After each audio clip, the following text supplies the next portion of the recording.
An explosion has killed many and injured several others at Sabon Gari quarters of Kano State.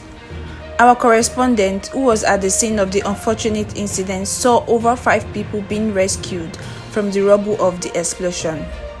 Although many people are trapped under the rubble of the affected house adjacent to a primary school, an eyewitness said he saw a young man walking on the road and suddenly something exploded, whether on him or from the building.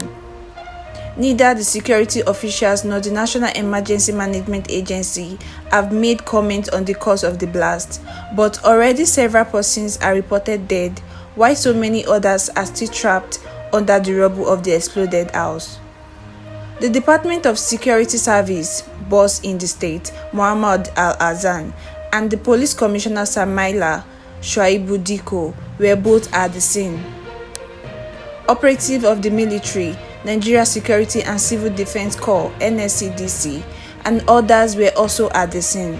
The Kano state government has denied that it was an attack on the school, insisting that it was an animal pet store that was destroyed in the explosion. Muhammad Gaba, the State Commissioner for Information, said that the government is trying to ascertain the cause of the explosion as well as the level of damage and casualties. This is Justina reporting for Donke's News Lab. Thanks for watching. Please don't forget to like, share, subscribe and on your notification to get more updates.